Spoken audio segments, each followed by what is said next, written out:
Thank you, Ann. Yes. And Ann, Yes. And then, And then, yes. everyone, actually. I'm feeling humbled. I'm doing town halls every week. No, excuse me, every month, and so this is about the size of the crowd.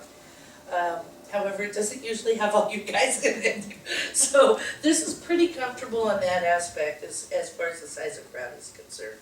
I've had strange faces coming in, and I just kind of open it up to questions, and I've gotten a lot of questions.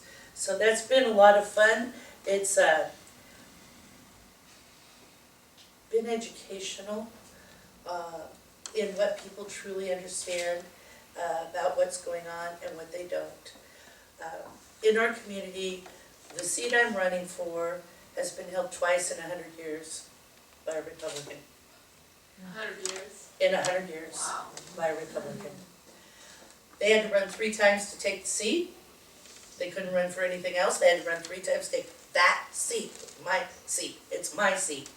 It's your seat. We own it. We're taking it. I've already run the other 2 times. This is the 3rd time. The magic is here. It's this year.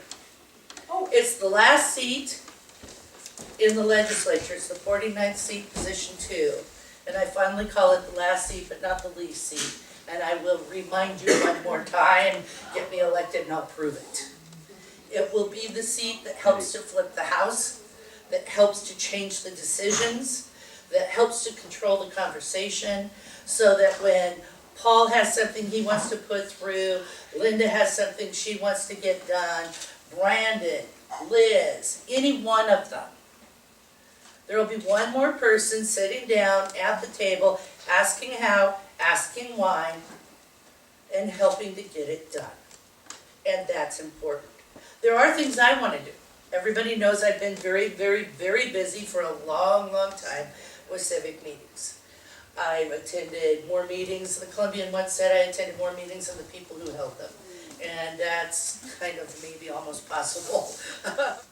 I've learned so much about transportation. I've learned a lot about aging and elder issues.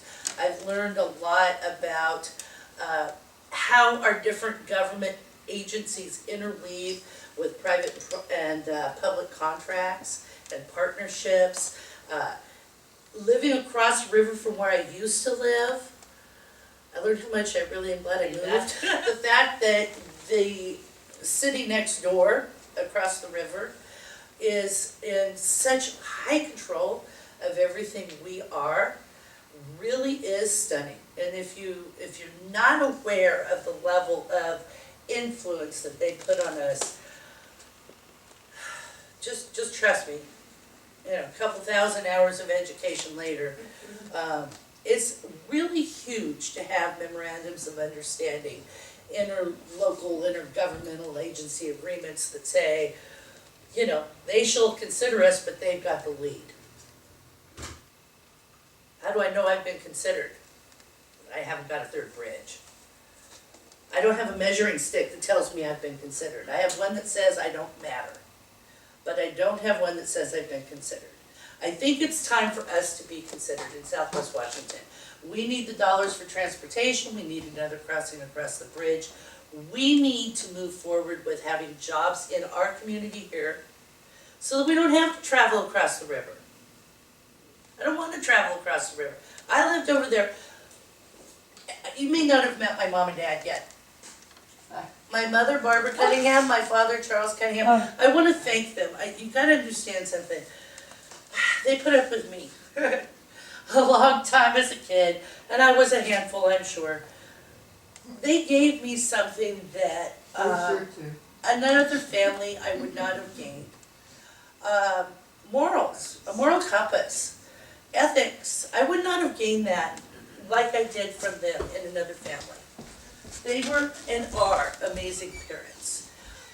They helped me to be a better me, and I can look in a mirror, soul to soul, eye to eye with no one else in the room, and like who I am. And part of that is because of who they were. And for that I thank them, and I'd like you all to meet my parents. They're great. Barbara and Charles Cunningham. They give me a reason to fight. They give me a reason to go to civic meetings. They give me a reason to show up, to spend hours being bored, to do a ton of homework, all the research, to try to understand how it all interacts with each other. They give me a lot of reasons to care. And that caring stretches across the community to everyone else I meet as well. And I take it to heart, and I put it in my head when I'm looking at bills, when I'm reading through legislation, and when I'm hearing people talk and I'm thinking to myself, wait a minute, how does that impact her? You don't think that way unless you care. And for that I thank my parents. They helped me care. That's what I'll take forward as I look at everything. It'll be the passion, it'll be the schooling, it'll be the intelligence, it'll be the moral compass, it'll be the ethics, and it'll be the willingness to help us solve problems. That's what I take forward, and I hope I'll have your vote, I hope I'll have your support. I think I'll have your support since you came out here tonight. But that's what I'm taking forward. If you have any questions, if you want something from me, I love coffee. We can sit and talk. I'd be glad to. Anybody have a question? Feel free. Well, as I mentioned earlier, it would just be very helpful to me and to, I think, others, to have you and Paul explain what actually is going on in Olympia. It sounds amazing. It sounds very arcane. And would you kind of sum it up for us? And then maybe when Paul has a chance to speak, maybe he could add to that. He could probably do better than I can, since he's up there constantly. I'll add a couple of quick thoughts on some of the stuff that I've witnessed going on. He can correct me if I'm wrong. I can take correction. I handle it. One of the things that I saw, and I was totally... I'm going to preface this differently. I'm not running for office to get revenge. That's not what I'm doing here. Yeah. I'm not running for office as a vendetta against anybody. I'm running for office for one reason and one reason only. It isn't to get rich, it's not to be popular, it's not to be the center of attention, and it's not to get revenge. It is to make our community better. So when I see a governor take hard work, a couple of years, some of those bills have been being worked on for years, and they're brought back, and they're brought back, and they're brought back. They're hammered over, they're held over, and when they're finally passed, and you have a governor who says, if you don't give me an income tax, I'm going to veto everything, and then means it, that's not a person who cares. He didn't care about the hard work of the legislature. He didn't care about the community that's been waiting for years for those bills to get passed. It blows my mind that somebody would be that hardcore that they aren't going to sit down and think it through and pay attention to the needs of the community and do what's right and sign the bill even if they didn't get their way. He should have signed the bills.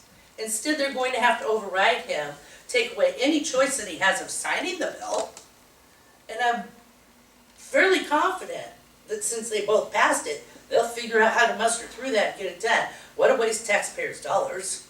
More time, their time. They all have other jobs. They're not, for the most part, all of them have second jobs. They're not supporting themselves on the measly 40-something thousand a year we're giving them. We're wasting their time, we're wasting our dollars. And it's bigger than that 40,000. It's, the staffers and the building and all the expenses that go and get involved in that. It's huge. We need a government that's going to work together, which means we need Bill Bryant. Mm-hmm. We need someone who will recognize, and in talking about that for a split second, there's some other things going on. Somebody asked me the other day, it was one of the longshoremen's union groups that I did an interview with, how I felt about the government interfering with labor negotiations. For a moment of clarity to them, I said, you guys must realize that there's only one government official who has a legal right to step into labor negotiations in this country. And they kind of were like, huh? I said, the president. He is the only one who has a legal right to step in to labor negotiations in this country and to call them over. like Reagan did with the airlines. So, while I wanted Jay Inslee down here, that doesn't mean he can't come down here. He could have come down here. He could have supported the ag inspectors. He could have made sure that they had all the security that they needed to get in and do what they needed to do so that the grain got loaded, so it got shipped out, so it didn't rot in the field, so our economy didn't drop several $1 million. Those are the things he could have done. He maybe couldn't say, excuse me, you're going back to work. The president could do that. I would suggest that Congress could make some kind of criteria that says, you know, if you're impacting a given economy in a certain area by this percentage of that economy, we're gonna look at stepping in. If your negotiations are lasting X long, we're gonna step in. I mean, you could set some parameters to it and give some authority to step in and stop that.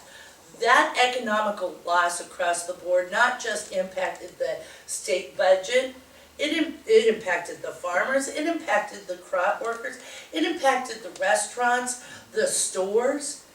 Every place that money gets spent. That's a huge economic impact. What is going on in the state of Washington? We're broken. Okay. Our local area is broken. You've got stagnant and conflicting people going at it like this, sometimes on a county council, sometimes between two cities, you know, between two political parties, between a House and a Senate, between a governor and a legislature. We're broken. We have the right people in place. We've been electing the right people in the last few years to fix that. And I do see us fixing that. We'll need a Bill Bryant. We'll need a Carolyn Crain. We're gonna need Paul Harris. Thank you so much, Julie Olson. We've got Jerry. We've got Jennifer McDaniel. She's gonna make a great county counselor to help move this issue forward this coming year. And maybe some of that part of broken government won't be so broken. Maybe you could, you know, a little bit, you know. We can solve this. This is the one thing I do know. A lot of people ask me why I believe that. God made us incredibly intelligent people. If we get past ourselves and our egos, and we use our intelligence, there is nothing stopping us.